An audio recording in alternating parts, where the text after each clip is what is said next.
Bueno, como todos los martes, vamos a informar sobre el pulso de la salud. Estamos en un proceso de transición, pasando de dar todo el tiempo, toda la atención, toda la información a la pandemia, porque así lo ameritaba, a informar y darle todo el tiempo al plan para consolidar los servicios de salud, sobre todo para garantizar el derecho a la salud a todos los mexicanos, que tengamos un sistema de salud de primer orden para quienes no tienen seguridad social. Esto lo íbamos a hacer desde el principio del gobierno. Si ustedes recuerdan, comencé el gobierno recorriendo los hospitales del IMSS Bienestar. Visité 80 hospitales y el propósito era fortalecer todo el sistema de salud pública. Sin embargo, nos cayó la pandemia y tuvimos que actuar de emergencia para salvar vidas y esto detuvo el plan inicial. Pero ahora estamos retomando el plan original y todos los que trabajamos en la pandemia, todo el equipo, todo el sector salud que ayudó de manera conjunta, integral, tenemos como objetivo el levantar, consolidar el sistema de salud pública para más de la mitad de la población de nuestro país que no tiene seguridad social. Entonces vamos a informar ya sobre lo último que tiene que ver con la vacunación. Dedicamos abril a vacunar, vamos a seguir vacunando, se van a vacunar a los niños, pero pues ya no es lo mismo, afortunadamente, ya no es el dolor, el sufrimiento de los momentos más difíciles de la pandemia. Ahora tenemos solo un fallecido diario por la pandemia en promedio, cuando lamentablemente llegamos a tener más de 1000 diarios. Entonces sí es otra situación. De todas maneras, no vamos a confiarnos, nos seguimos reuniendo 2 veces a la semana, los lunes y los jueves, todo el equipo de salud. Aprovecho para seguir agradeciendo, porque es un agradecimiento eterno a los trabajadores de la salud que nos ayudaron mucho, reconocer el apoyo de todo el pueblo de México y de los servidores públicos del sector salud que aplicaron a fondo. De modo que vamos a escuchar al doctor Hugo López Gatell y luego a su Alejandro Robledo. ¿Tú tienes una posición? ¿Quieres intervenir? Bueno, empezamos con el doctor. Permiso, señor presidente. Me tomo con la libertad de estas palabras. Primero, pues saludándolos a todos ustedes, como siempre, con afecto, pero en particular también hoy saludo a los trabajadores de la construcción, cuyo papel importante siempre ha sido, y lo vamos a ver hoy en lo que ha mencionado el señor presidente, en la transformación del sistema de salud de nuestro país. En principio, como también se señaló, vamos a informar cómo terminó el operativo Abril, muy importante, donde veremos la participación en términos muy claros, la participación de las instituciones de salud, todas ellas, de los estados, la autoridad federal y desde luego la participación de la población para lograr esta aplicación y con ello, en una pausa nuevamente, podríamos decir, hacer un alto o un hasta luego, no podemos decir hasta adiós a este virus que nos ha cambiado la vida en los últimos años.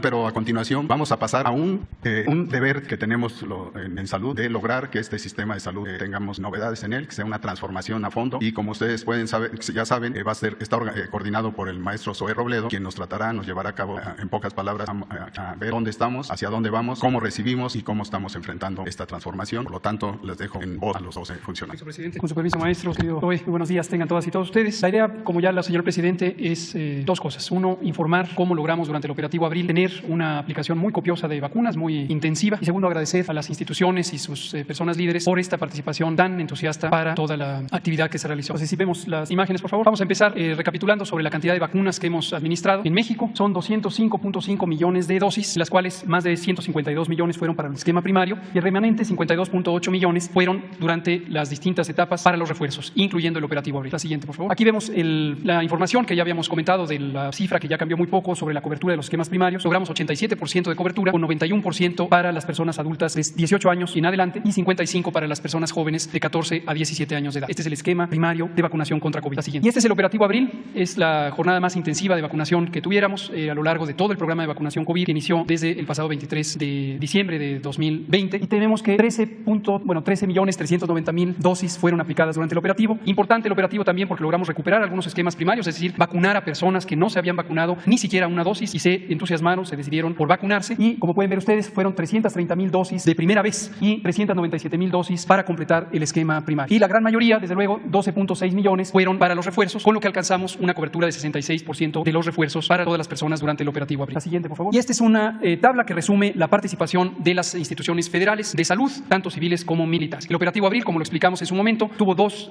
ramas principales, una a cargo directamente de las instituciones federales de salud y otra en la que hubo una colaboración muy importante de las entidades federativas, de los gobiernos de las entidades federativas. Y también quiero agradecer a nombre de todo el equipo federal la participación de gobernadoras, gobernadores, secretarias y secretarios de salud y todos sus espléndidos equipos de las secretarías y servicios estatales de salud que colaboraron de manera muy decidida a este empeño en un programa que es coordinado y dirigido por el gobierno federal, pero que sin la colaboración de las entidades federativas no hubiera logrado el éxito que ha logrado. En las instituciones federales, como pueden ver ustedes, rebasamos la meta. En particular destacamos a la Secretaría de la Defensa Nacional, que triplicó el cumplimiento de su meta. ¿Por qué se puede rebasar la meta? Básicamente porque además del operativo Abril continuaba el operativo convencional de vacunación y en un momento dado ya habían terminado las instituciones federales y le echaron la mano a las unidades de vacunación del operativo Correcaminos convencional. Pero todo se hizo de manera muy coordinada, donde se acabó rápido la vacuna, pero todavía había personas que querían vacunarse. Desplazamos vacunas de otras entidades federativas y al final se aprovecharon todas las vacunas. Esto lo queremos destacar, no hubo desperdicio. Todas las vacunas fueron utilizadas precisamente porque hubo este ánimo de colaboración y esta gran dedicación de todas las personas involucradas. Finalmente vemos una memoria gráfica y vamos pasando de Hay imágenes que son elocuentes, son representativas de lo que fue ocurriendo y al tiempo voy a ir agradeciendo a las instituciones. La Secretaría de la Defensa Nacional es la que logró la mayor cobertura territorial, en particular en las zonas apartadas, también con las personas que viven en postración, uno de los retos grandes del programa de vacunación, y pudimos alcanzar a todas las personas en recorridos casa por casa, comunidad por comunidad, cruzando ríos, subiendo montañas, caminos sinuosos, desfiladeros, etc. La siguiente, la Secretaría de la Marina. La Secretaría de Marina también con un despliegue territorial muy importante, sobre todo con sus aeronaves, llegaron hasta la punta de los cerros más escarpados y lograron vacunar en todas las unidades territoriales de distinta naturaleza. Aquí no hubo distingo tampoco en términos de distribución de los asentamientos humanos y mucho menos respecto a derechohabiencia. Todas las instituciones se sumaron, fueran civiles o militares, a vacunar a toda la población. El ISSSTE, que normalmente atiende en zonas urbanas a la población que es derechohabiente por ser trabajadoras o trabajadores de las instituciones del Estado o bien sus familias, también hizo un acercamiento, como se puede ver en las imágenes, a comunidades indígenas, a personas desempleadas, a personas viviendo en condiciones de calle, a todas las poblaciones que fue necesario vacunar. Pemex se concentró fundamentalmente en sus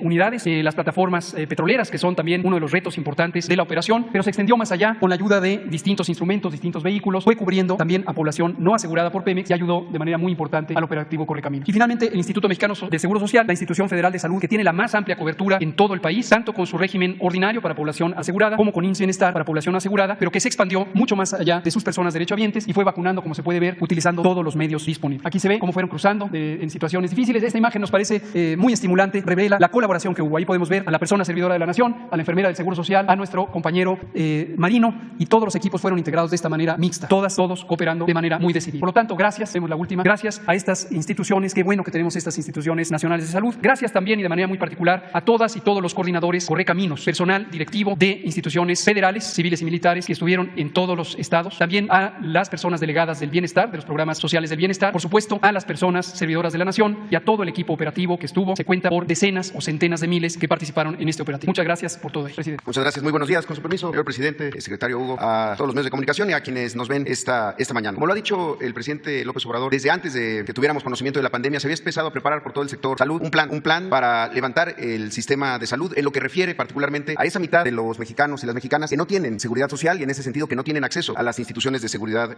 social. Por eso, a partir de este 3 de mayo, aquí en el Pulso de la Salud, vamos a informar al pueblo de México sobre los avances de este plan de salud para el bienestar de México. Este plan fue diseñado y está siendo implementado por el mismo equipo, el Gabinete de Salud del presidente López Obrador, el mismo equipo que enfrentó la pandemia por COVID-19, en la reconversión de los hospitales, en estos procesos como la vacunación, es el equipo que está fortaleciendo y ampliando los servicios de salud para las mexicanas y los mexicanos que no tienen seguridad social a través de la expansión del programa IMSS Bienestar. La misión es que hagamos una realidad el derecho pleno a la salud, a la atención médica, a los medicamentos gratuitos para quienes no tienen seguridad social y que se haga realidad el artículo 4 de la Constitución. Y es este modelo, el IMSS Bienestar, el que ha sido elegido para esta implementación porque tiene más de 40 años buscando hacer las cosas bien y estar listo cuando hace falta, cuando la gente más lo necesita, que es cuando enferma o cuando tiene alguna necesidad de salud. Este proceso inició, si podemos pasar la primera, desde septiembre y después octubre, con un primer planteamiento. Es un proceso de libre asociación por parte de los gobiernos estatales. Se trata de las instalaciones, los hospitales, los centros de salud de las secretarías de salud de los estados. Y por eso, lo primero era acordarlo con los gobiernos estatales. Con estos 15 estados que aquí se señalan, ya hubo ese proceso de acuerdo, pero lo más importante quizá, desde octubre y a la fecha, se realizó una radiografía, un diagnóstico del estado de cosas de esos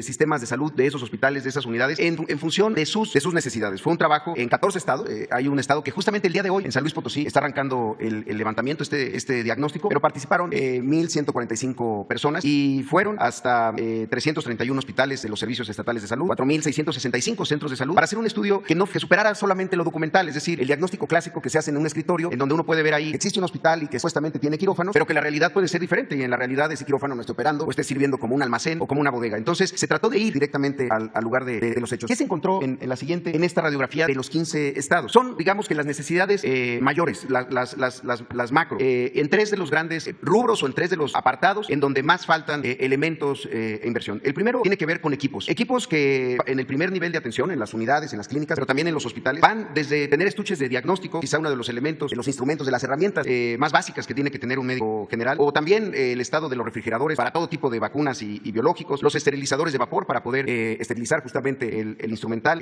los estetoscopios, detectores de latidos fetales, los esfigmomanómetros portátiles para medir la presión, en fin, son 55,200 equipos en el primer nivel que hacen falta en estos 15 estados, en estos 15 lugares donde ya se identificaron. Además de eso, se suman otros 5,705 equipos en el segundo nivel, y aquí ya son equipos más grandes, que van desde los ultrasonógrafos, unidades oftalmológicas, sillones para el servicio dental, unidades de anestesia, los campímetros computarizados, los carros rojos, estos carritos rojos que tienen los elementos para la atención de las áreas de choque en las urgencias, los esterilizadores también, las cunas de calor radiante para los recién nacidos, o las lámparas quirúrgicas, o equipos que uno podría imaginar que están presentes en todos los hospitales y no es así, como los rayos X, o quizá también las camas clínicas que muchas veces llevan muchos años sin ser sustituidas. Ahora, en términos de infraestructura, esto, nos suma estos 106,000 equipos en los 15 estados que se tienen que ir adquiriendo, y aquí vamos a ver semana con semana cómo va el avance de la adquisición de esos equipos, y más que la adquisición, también su puesta en funcionamiento. Lo mismo en infraestructura, son más de 1,000 acciones de infraestructura, 1,607 acciones de infraestructura, porque tenemos que también salir de la lógica que todo se resuelve construyendo más hospitales. Muchos hospitales tienen buena capacidad. En el mundo y en nuestro país hay hospitales que tienen más de 50 años y funcionan bien porque han tenido un buen mantenimiento. Cualquier instalación que se deja de dar mantenimiento o no se hace las acciones preventivas, pues es muy difícil que pueda operar y en muy poquitos años empiezan a aparecer obsoletas. Aquí hay que fortalecer lo que ya se tiene y pasa desde las adecuaciones, las ampliaciones y fortalecimiento. La ampliación, un servicio que ya se tiene, supongamos unas camas de hospital, pero que se necesitan más y que tenemos que pasar de 12 camas a 20 camas, para poner un ejemplo. Pero también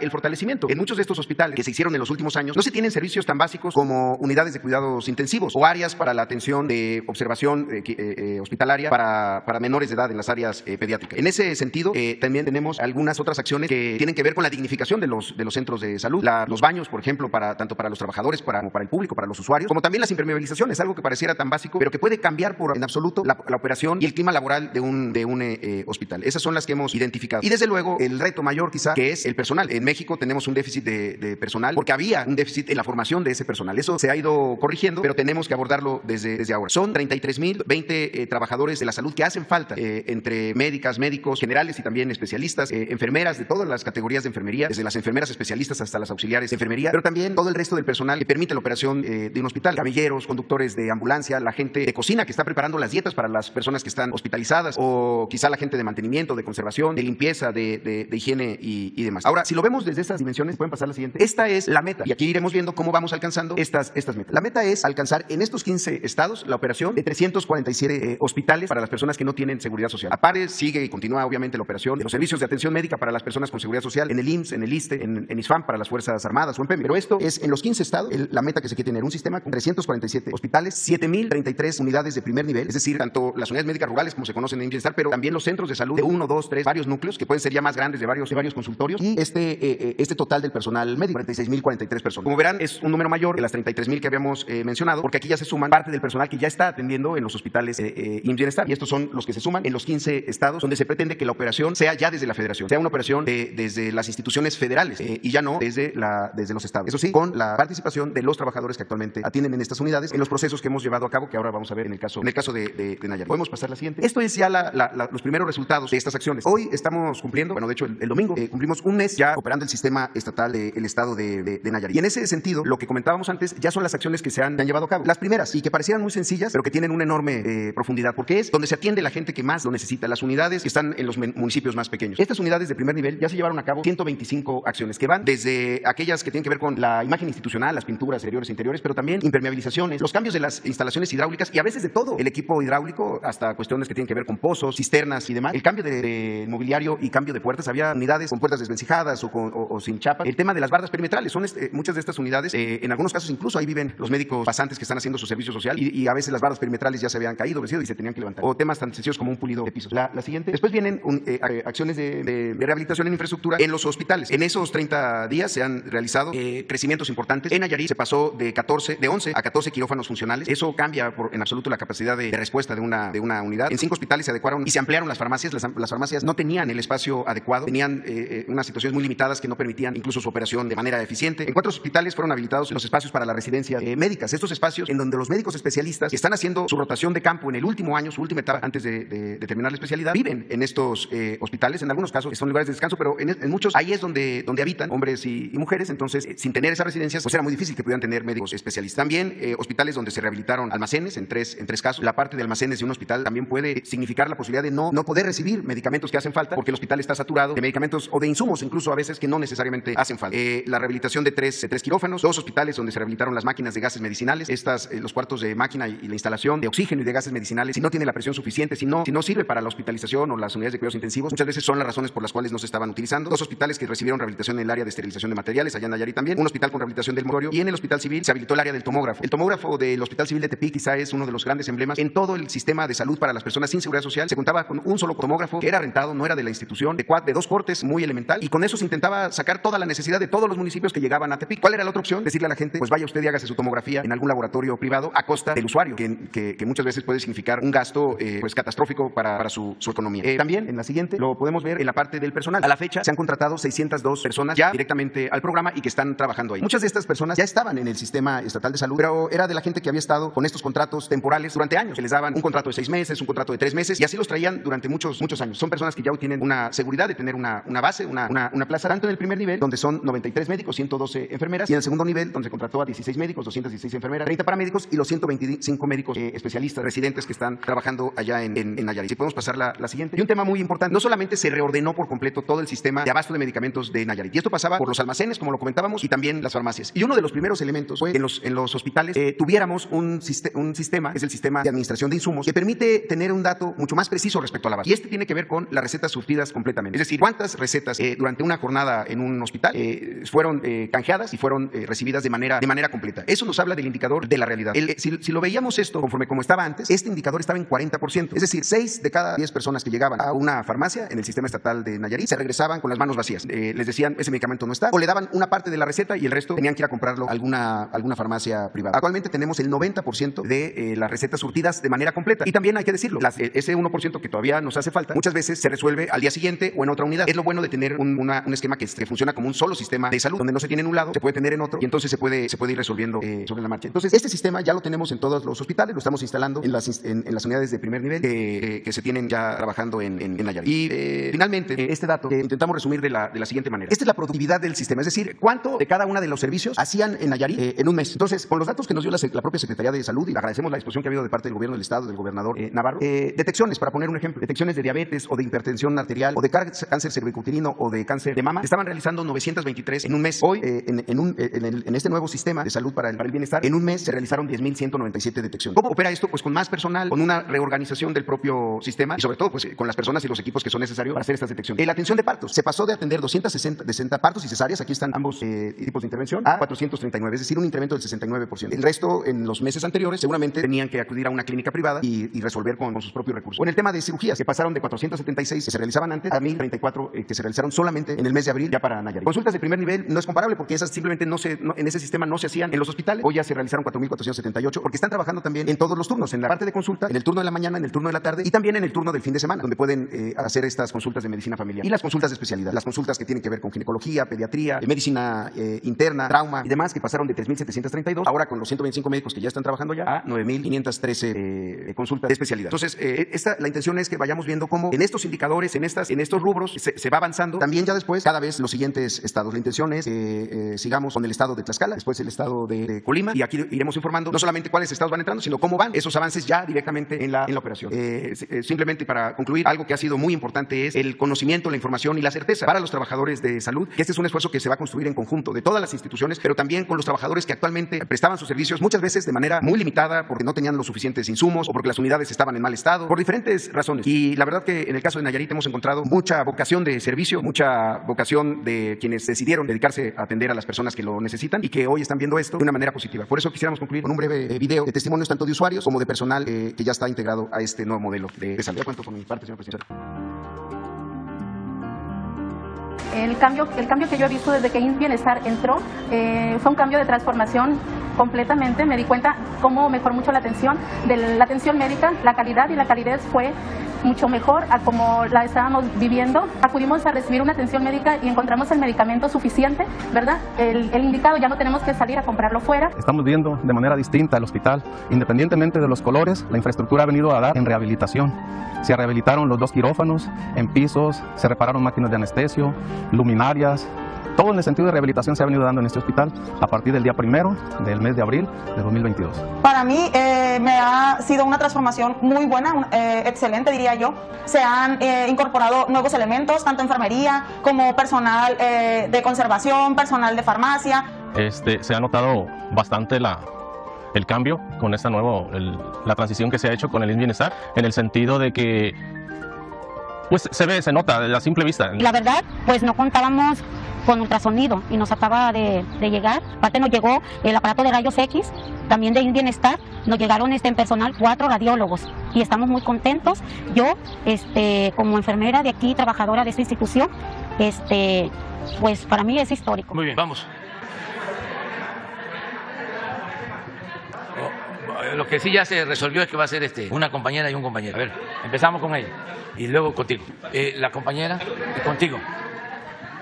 Gracias, señor luego presidente. Contigo y luego contigo. Gracias, señor presidente. Buenos días, Liliana Noble de Pulso Saludable. Quisiera preguntarle, en este sistema de universalización de la salud, tengo entendido que estos estados son los que ya accedieron a la universalización. Los restantes, ¿qué ha pasado con ellos? Están en pláticas y esto me lleva a pensar que si por alguna circunstancia en particular un estado decidiera no integrarse a este sistema, estaría su población igual que antes, ¿no? Sin un sistema digno de salud y sin poder tener atención primaria ante cualquier eventualidad de salud. ¿Ahí cómo va a funcionar, señor presidente? Esa sería mi primera pregunta. Todavía no sabemos, porque hizo la exposición en lo general y iniciamos una primera etapa. Son 15 estados. Ya en 14 tenemos los diagnósticos, los censos. Se trabajó en el territorio. Se fue, como aquí lo mencionó Zoe, centro de salud por centro de salud, hospital por hospital. Se levantó el inventario, participó un equipo y a partir de ahí ya se está trabajando dónde se tiene ese diagnóstico. Ya sabemos cuántos médicos faltan, cuántos especialistas, cuántos equipos, qué tipo de equipos, cómo están las instalaciones de los centros de salud, de los hospitales, cómo está el abasto de medicamentos. En fin, vamos a ir aquí informando todos los martes del avance y se van a ir incorporando otros estados. Nos hemos propuesto tener el sistema de salud funcionando de manera óptima para el primer trimestre del año próximo. Estos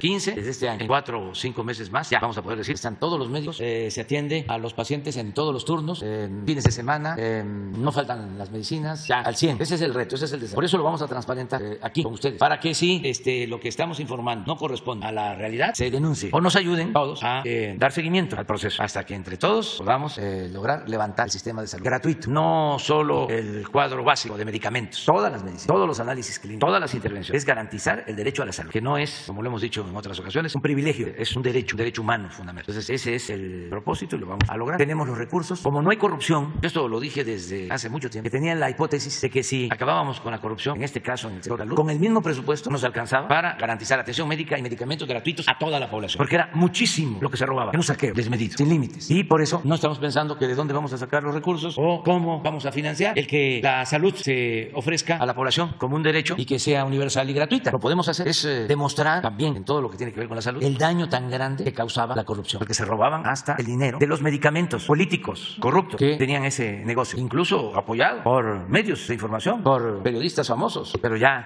no voy a hablar más, porque si no llevan a investigar a ustedes. Gracias, señor presidente. En una segunda pregunta, la Cámara de Diputados reformó en semanas pasadas la Ley General de Salud, en particular el tema de la salud mental. Yo quisiera saber si dentro de esta universalización se tomó la decisión de desaparecer los hospitales psiquiátricos o cómo va a ser la atención, porque hay esta duda de los que tienen enfermedades mentales. Gracias. A ver, no desaparece nada. Con permiso, señor presidente. Efectivamente, no desaparece, se transforma, se cambia lo que estaba mal. Y primero que todo, la salud mental se elevó notablemente con la pandemia, que afectó a toda la población. Afortunadamente va saliendo de ello. Y lo que es la reestructuración del sistema de salud, en particular de la salud mental, va ligada a muchos aspectos, está engranada, por ejemplo, con la juventud, notoriamente, y desde luego por el camino equivocado de las drogas y en consecuencia de la paz de nuestro país, cuando a la población se le abandonó, a la población joven, a los jóvenes en todo sentido, en la formación y desde luego en la atención. Entonces, el punto que han sacado y concreto su pregunta sobre los hospitales psiquiátricos es un camino que en todos lados, en todo el mundo se está tomando. Nosotros no lo hacemos por imitación, sino por convicción de que aquí en nuestro país también no tenemos todavía los lugares donde se atiende en forma con derechos y desde luego con una atención humanista a la gente que tiene problemas en su conducta. Desde luego que esto es transversal, lo hemos señalado, se han hecho varias sesiones, vamos a tener una amplia de difusión próximamente sobre este tema y los hospitales van a seguir, todos estos hospitales de segundo nivel que se tienen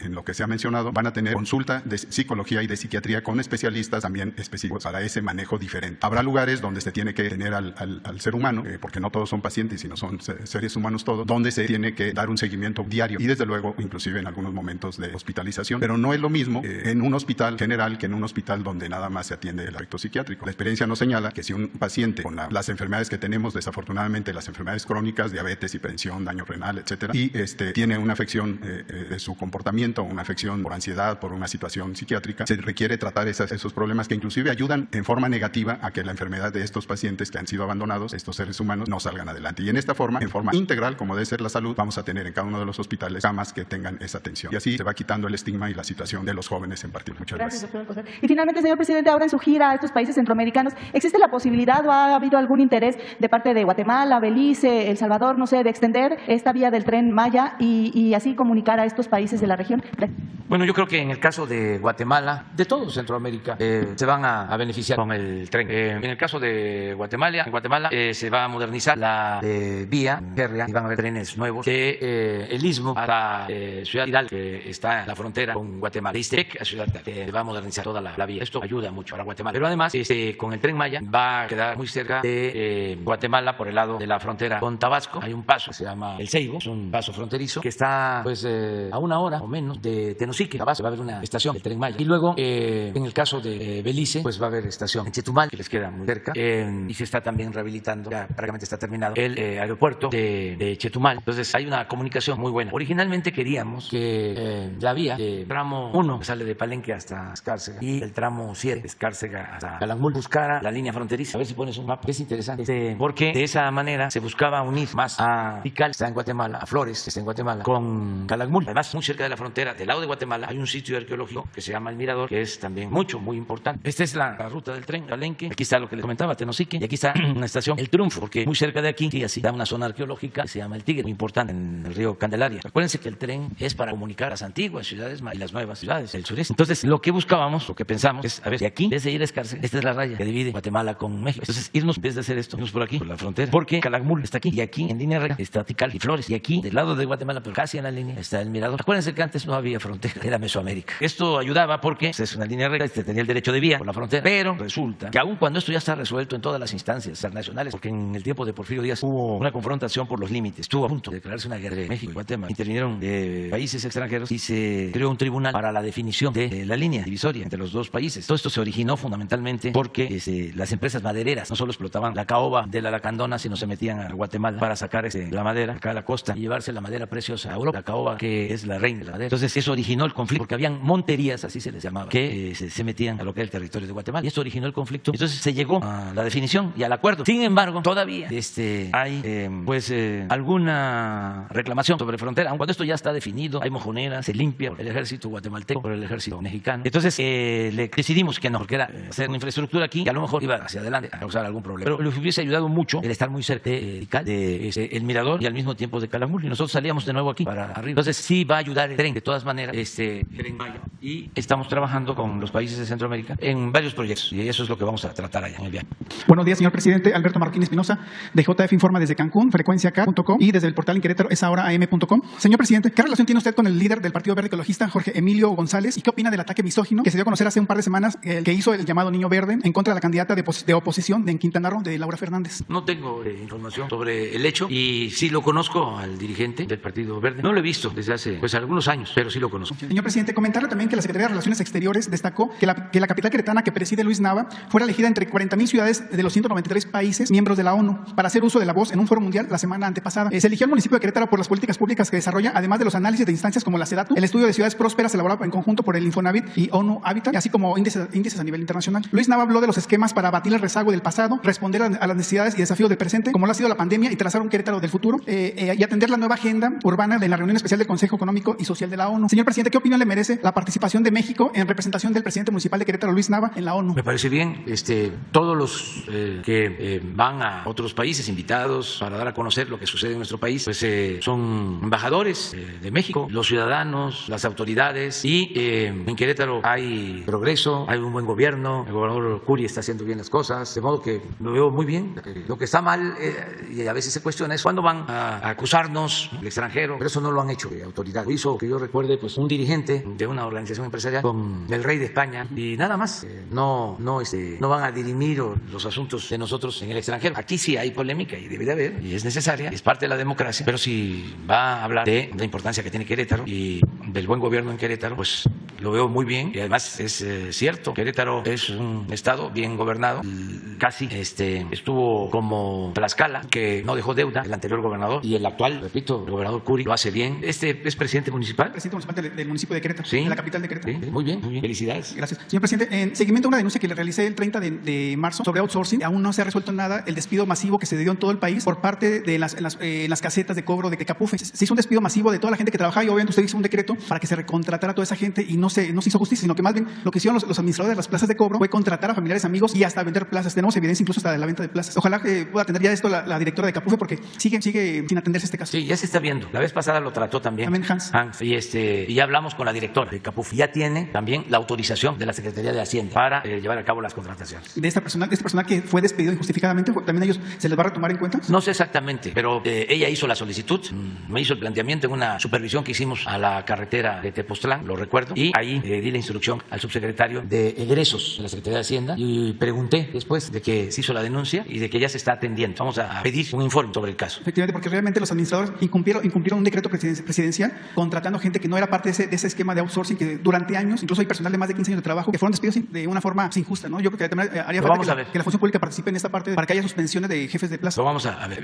La garantía, como en todo, es de que Elsa Beites es una mujer honrada. Eso es importantísimo. La honestidad es la mayor riqueza de México. Eso lo debemos de tener muy claro. Un buen servidor público lo es si actúa con honestidad. El 95%, 99% de un buen servidor público es la honestidad. El resto, el profesionalismo, la experiencia, el trabajo, es accesorio. Lo fundamental en un país en donde imperaba la corrupción es que haya servidores públicos honestos. De eso depende todo. Que el gobierno no se dedique a robar o a facilitar el robo. Que se maneje el presupuesto público, que es dinero del pueblo, con honestidad. Eso es lo más importante. No es el servicio público para enriquecerse, es para servir. Y hemos hablado aquí mucho sobre eso, de cómo gente que viene de abajo con esta idea de colarse entre comillas y ir ascendiendo porque son muy serviles, lambiscones. Y a todo dicen que sí, y ahí van escalando. Y vienen de abajo y viven en casas modestas, pero con mucha dignidad. A ver si encuentran una cita del Nigromante sobre eso, sobre la honestidad, de cómo lo veían Ignacio Ramírez. Entonces, de repente, vienen de una colonia, de vivir modestamente con su familia, sus padres hacen un gran esfuerzo para que estudien, van subiendo, y ya que llegan a ocupar un cargo, a vivir en mansiones y a robar para tener casas de lujo, departamentos en el extranjero y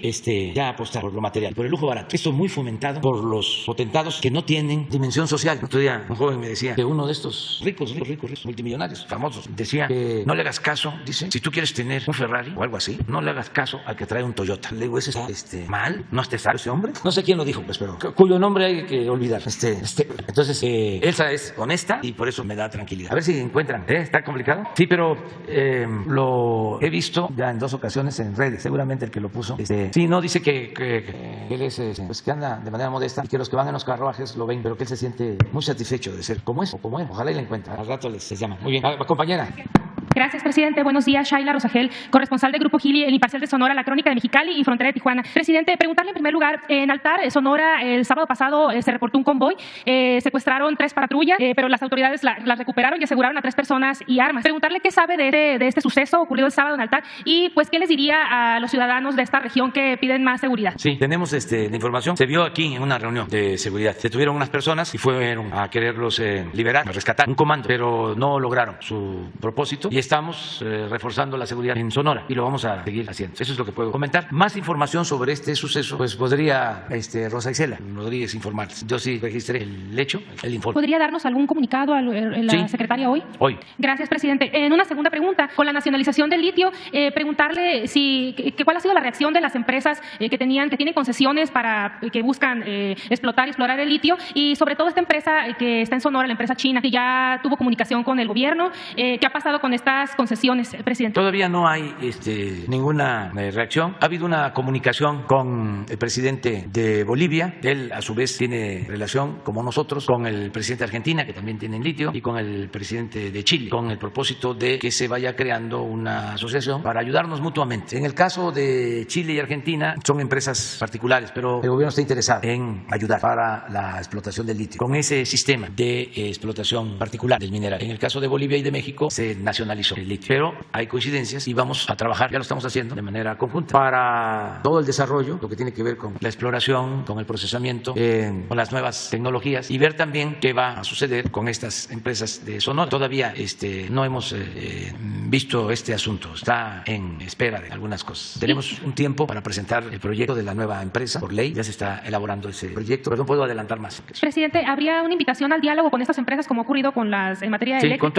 Con todos que se dialoga y se tiene que llegar a acuerdos. Muchas gracias, presidente. Muy bien. A ver, compañero. Y luego una compañera. Muy buenos días. Habíamos quedado contigo. Miguel Arzate, del Sistema Público de Radiodifusión del Estado Mexicano, Canal 14. Preguntarle, presidente, el día de hoy se cumple un año de la tragedia en la línea 12 del metro. Desde este espacio, presidente, usted se comprometió a que se investigaría lo que sucedió, a que no habría impunidad en el caso. A un año de estos lamentables hechos, preguntarle, presidente, ¿cómo valora los trabajos que se han realizado? Usted se ha reunido con presidente, con líderes de las empresas constructoras, representantes de las empresas constructoras. El gobierno capitalino se ha acercado con las víctimas para reparar de alguna forma el daño. ¿Cómo evalúa este trabajo que se ha hecho, tanto de acercamiento con las víctimas, de reparación y mantenimiento de la línea 12? ¿Qué es lo que falta en este caso? El día de hoy hay varias manifestaciones por esta situación. También hay actos para reconocer y dignificar a las víctimas. ¿Cómo evalúa un año todo lo que ha pasado respecto a la línea 12 del metro? Bueno, primero que enviamos un abrazo cariñoso, afectuoso a los familiares de las víctimas. Es algo muy lamentable, muy triste. Desde el principio, la jefa del gobierno de la Ciudad de México está en comunicación con los familiares de las víctimas. Creo que con casi todos ha habido acercamiento, han estado en comunicación. Tengo entendido, aunque esto no es desde luego importante, esto es secundario, pero que ya se cubrieron gastos, hubo reparación del daño en lo material, que no es, repito, lo más importante, y que se hizo la investigación. Ha estado avanzando la Procuraduría de la Ciudad de México para deslindar responsabilidades y se hizo el compromiso también de rehabilitar lo más pronto posible la vía que se fracturó, porque es un sistema de transporte muy importante para miles de personas de la Ciudad de México. En este caso,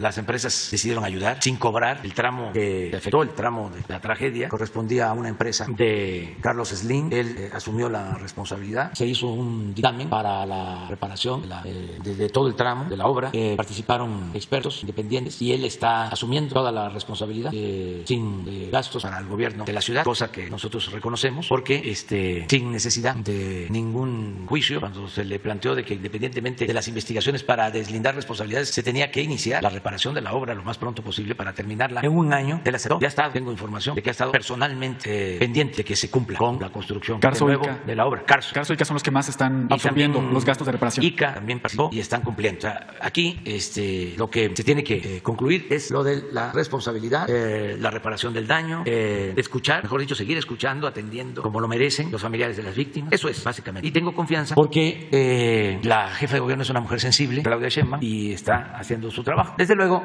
nunca faltan los politiqueros que quieren sacar raja con el dolor humano. Ya no estoy para dar consejos, pero si me lo pidieran, les diría que no hagan eso, que no les ayude, porque además de ser inhumano, de mal gusto, es muy ramplón, muy politiquero, que es también querer sacar ventaja del dolor humano. Eso no se debe de hacer, es un asunto moral, pero tampoco les ayuda, porque la gente está muy consciente. Incluso estoy seguro que eso no le gusta ni siquiera a los familiares de las víctimas. Pero bueno, los conservadores no son sensibles ni son inteligentes para cuestiones de atención con el pueblo. Como no conviven con el pueblo, están divorciados del pueblo, no saben de estas cosas. Presidente, en un segundo tema, conocer su opinión sobre, hablando de los grupos opositores a su administración, los partidos de oposición en el Congreso han hablado que van a presentar sus propias iniciativas de reforma en materia electoral. Ellos anuncian que serán propuestas para fortalecer la iniciativa. ¿Qué opinión le merece esta propuesta que presentó su gobierno? ¿Está abierta al diálogo, al debate? ¿Cómo podrían fortalecer estas propuestas la iniciativa que ya se encuentra en la Cámara de Diputados? Pues yo pienso que para eso es la iniciativa, para que haya debate, participen todos y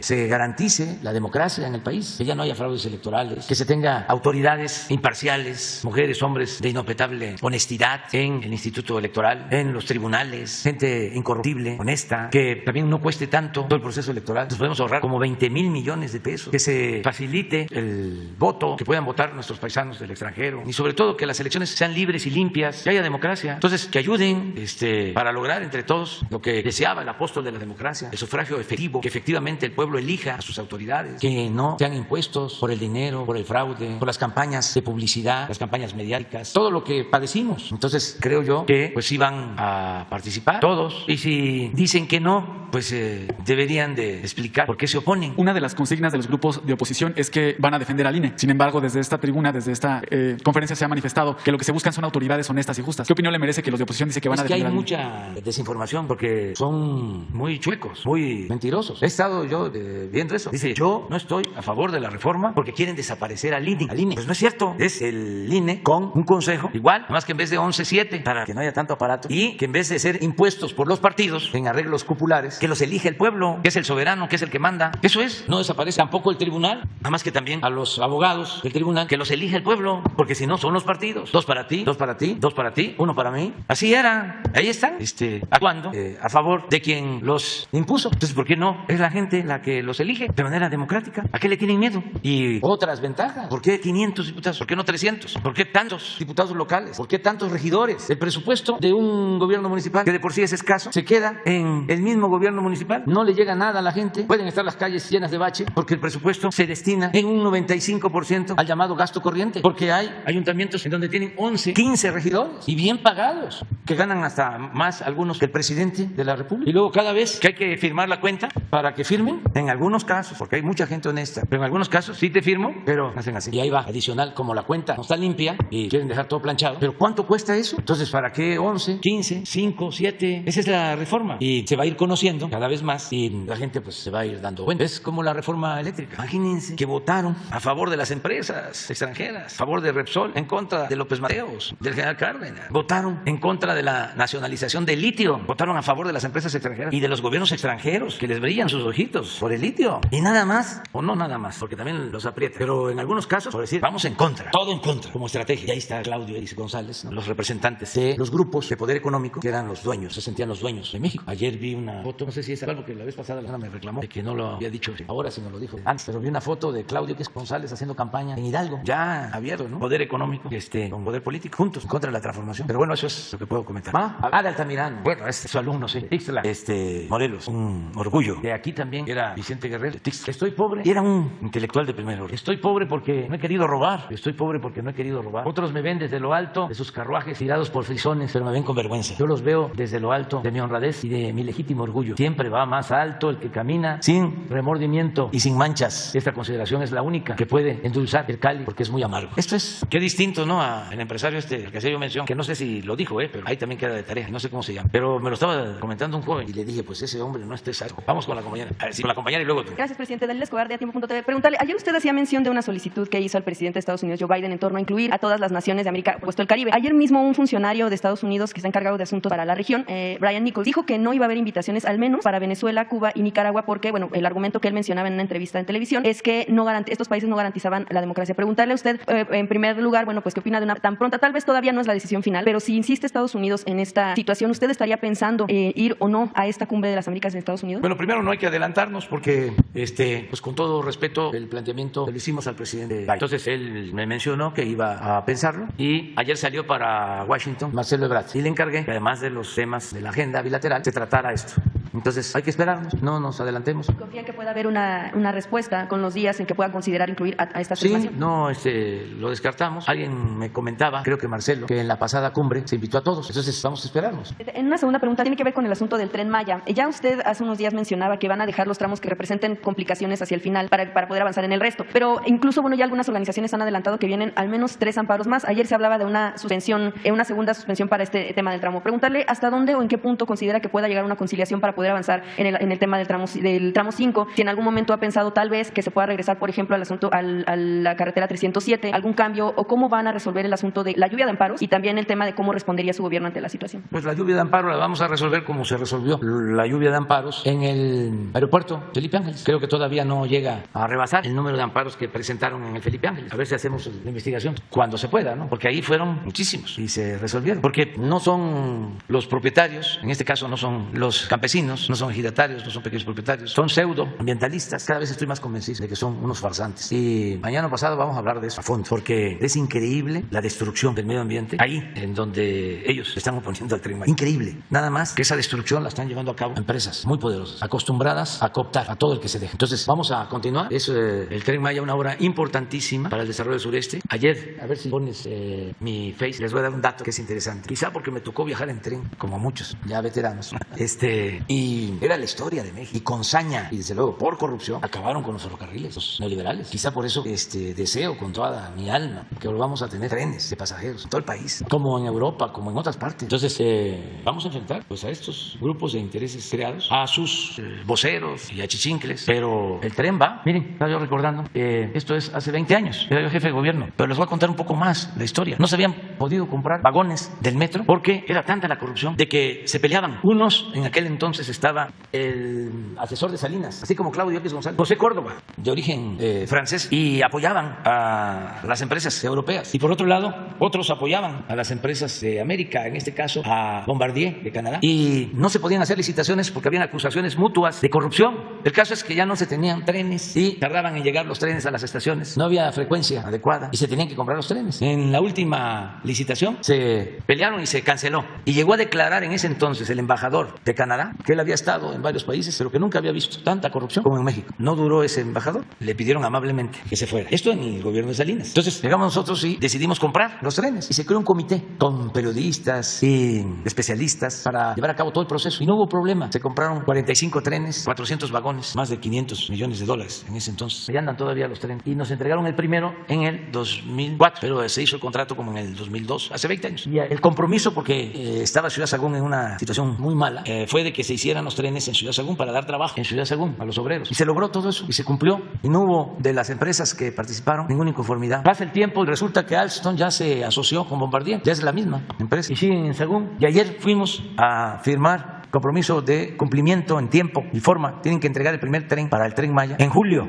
del año próximo, el primer. Y así, mes con mes, van a ir entregando, porque vamos a inaugurar en diciembre del año próximo. Entonces, esto fue ayer. También en Sagún, pues son empleos, es bienestar para la gente. Pero, ¿ustedes creen que esto le importa a Claudio X González y a estos pseudoambientalistas? No. ¿Y les importan los campesinos? Tampoco. ¿Y les importa el medio ambiente? No. Veo que sacan ahí una foto de un pajarito.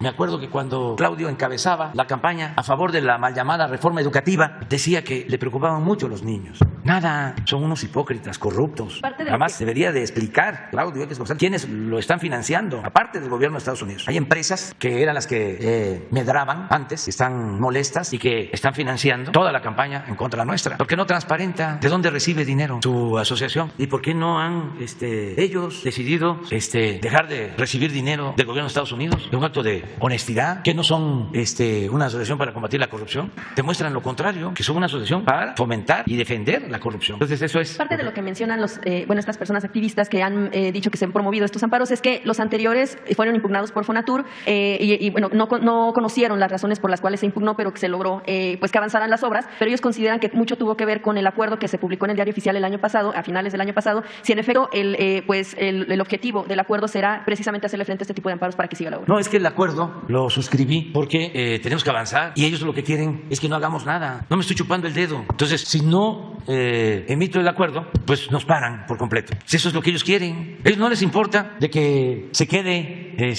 inversión tirada, que es dinero del pueblo. Yo tengo que cuidar eso. Para eso me eligieron, para defender los intereses del pueblo.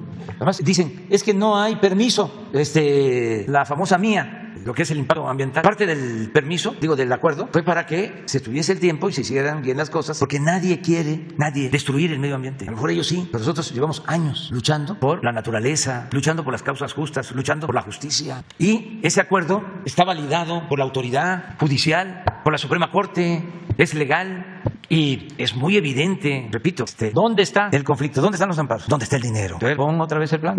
Si son 1.550 kilómetros de vía férrea, es como de aquí precisamente a Cancún, por allá, 1.500. Nada más, de todo. A ver, reto a los expertos, economistas, ambientalistas. ¿Dónde hay más dinero? De toda la ruta, ¿dónde está el dinero? Aquí. Ah, pero ahí está Calica, y ya vamos a hablar de Calica. Y ahí está Xcaret, y ya vamos a hablar de Xcaret. Este tramo que ha causado más problema lo va a dejar al final. ¿Cuál sería el plazo límite para que ya se tenga que avanzar las obras en caso de que se quiera terminar hacia diciembre de 2010? No, pero tenemos tiempo porque afortunadamente también se decidió que se dividiera el tramo. Este tramo, o todos, son más de 200 kilómetros. Este otro, 200, también más, hasta aquí, hasta Calquiní, 200. De Calquiní hasta Izamal son como 160, es otro tramo. Este es el más grande, este es como de casi 300 hasta Cancún. Pero de Cancún a Tulum son 100, 120. Y lo dividimos. Aquí está el Grupo México y aquí están los ingenieros militares, porque ya sabíamos, aquí había mucho tiburón por acá.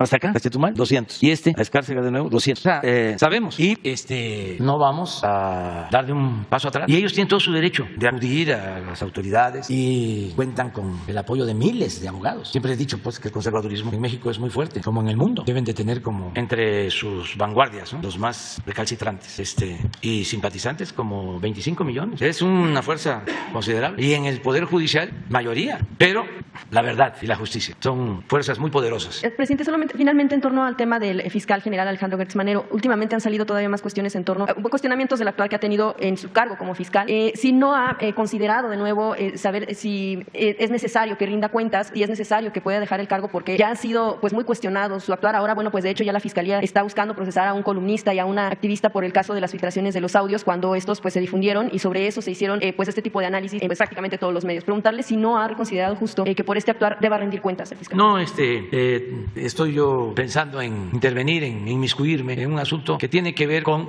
una institución independiente, solo que hubiese una cuestión grave. Esto es lo que establece la ley. No lo considero. Y pues hay que ver a todos, porque la política no es maniquea, no es de buenos y malos, no es así. Entonces, siempre hay diferencias, intereses, y mi obligación es garantizar la paz, la tranquilidad, la gobernabilidad que existe en México. Yo todavía también vi un mensaje, está difícil que lo encuentre. Bueno, para ustedes no hay nada difícil. Lo difícil lo logran y lo imposible lo intentan. Pero vi una imagen donde decían de que las colas que había en México, ¿no?, para conseguir alimentos, la gente en espera de ser atendida por falta de trabajo, o sea, y ponían una foto en donde las colas estaban ahí donde venden productos no tan sanos, ¿no? La gente está contenta, hay felicidad en esto. Son unos, no pocos, los que están molestos, pero yo les recomendaría que se serenen, se tranquilicen. No hay que enojarnos, hay que estar alegres y al mal tiempo buena cara, y que tengan confianza, que nosotros no somos malvados, que no le hacemos mal a nadie, no tenemos malas entrañas, no odiamos, y que estamos en esto porque somos humanistas, porque seguimos el ejemplo de los mejores luchadores sociales que han habido en la tierra, en el mundo. Que si hablamos fuerte, duro, no tan rápido porque no hablamos de corrido, pero si hacemos señalamientos es porque nuestra tarea es seguir creando conciencia, cambiando la mentalidad del pueblo, porque nos manipularon durante mucho tiempo, como se dice coloquialmente, nos lavaron el cerebro, haciéndonos creer de que lo más importante era lo material y triunfar a toda costa, sin escrúpulos morales de ninguna índole, puesto que supuestamente le atribuyen a uno de los hombres más ricos del mundo de que no le hagas caso al que tiene un Toyota si tú aspiras a tener un Ferrari. Ese no es exacto, ese puede tener mucho dinero, pero no es feliz, no necesariamente es feliz. La felicidad es estar bien con uno mismo, estar bien con el prójimo, con nuestra conciencia, con nuestro tribunal principal, que es nuestra conciencia. Esa es la felicidad. ¿Lo encontraron? ¿Es del país la foto? No, ya estamos avanzando. No es esa. No. Esta es de otro tipo. Sí, pero no. Es otra. Es como una caricatura, pero bueno, ahí vamos bien. Nos vamos ya. Queda pendiente para mañana. Tú también. Ellos dos quedan pendientes. La compañera y otra compañera. Tú quedas para mañana.